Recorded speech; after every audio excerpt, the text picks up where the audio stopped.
Let's make history. New York City, quiet as kept, has always been known for gang activity for most of its existence. And it was the gangs of the 1950s who really kicked things off going into the 60s and a whole new era of gangs in the 70s, which was brutal. And New York City developed a whole new face in response to what was going on politically. In the 1950s in Harlem, you had black gangs such as the Sabres. They operated mostly where people in Harlem called downtown, 135th, 125th, and further along the western edge of Harlem. And they were affiliated with another black gang known as the Slicksters. So the Sabres and the Slicksters would unite often to fight other gangs.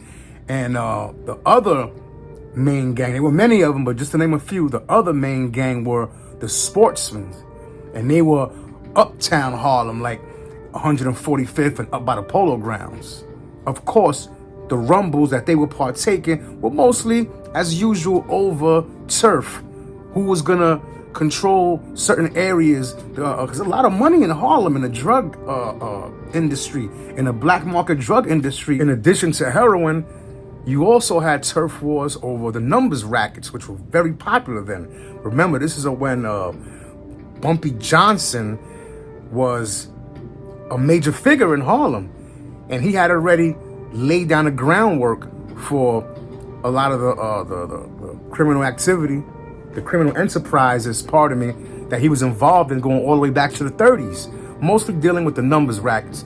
And then he got locked up, of course, in around, I believe it was 51 or 52. He got sentenced to 15 years, which he wound up serving in Alcatraz, but he was a major figure during that period. And just for clarity, by no means am I suggesting that Bumpy Johnson was in a gang or was affiliated in any way with these street gangs that I speak of. But it's just important to bring him up because the groundwork that he laid down, as I was stating, going back to the 30s, it established a lot of business in Harlem, illegal business, a lot of business in Harlem, a lot of money in Harlem. And these gangs were like really, they were poor. They came from poor and working class families, but they had their hands involved in a lot of the illegal activities on the ground level that were becoming much more popular in Harlem at the time. Harlem was always about, the hustle and bustle, whether crime or legal. But during this period, Bumpy Johnson brought a lot of money to Harlem, and best believe that many of those young gangs that were involved in street petty crime activities also had their hand in the pot. And they didn't just rumble over drug territory. That was one of the main reasons for their very existence. But you also had a lot of ethnic clashes, because you had black people who came up to Harlem by the droves from the South. Over 1 million black people came to Harlem. And then you had Italians who came to the east side of Harlem. This is before there were any Puerto Ricans in Harlem. You had Italians, so you had some animosity there between those two groups. Then, to make matters worse, you had the Puerto Ricans who began flooding in the 20s, 30s, and 40s. And so now you had three racial groups. The Italians, they always remain, they're still there, but they got smaller and smaller as time went on, and Italians began to assimilate into mainstream American society. Check out my video on history of the word spick. I even touched on some of the Italian, some of the discrimination that Italians faced, back when they were a minority group during this period.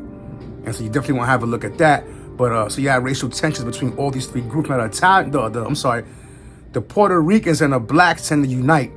And you can look at some of my other videos on this topic. The gangs in the 60s and 70s, they were black and Puerto Ricans together. You did have some gangs that were all black, some that were all Puerto Rican, but they generally united and they meshed together.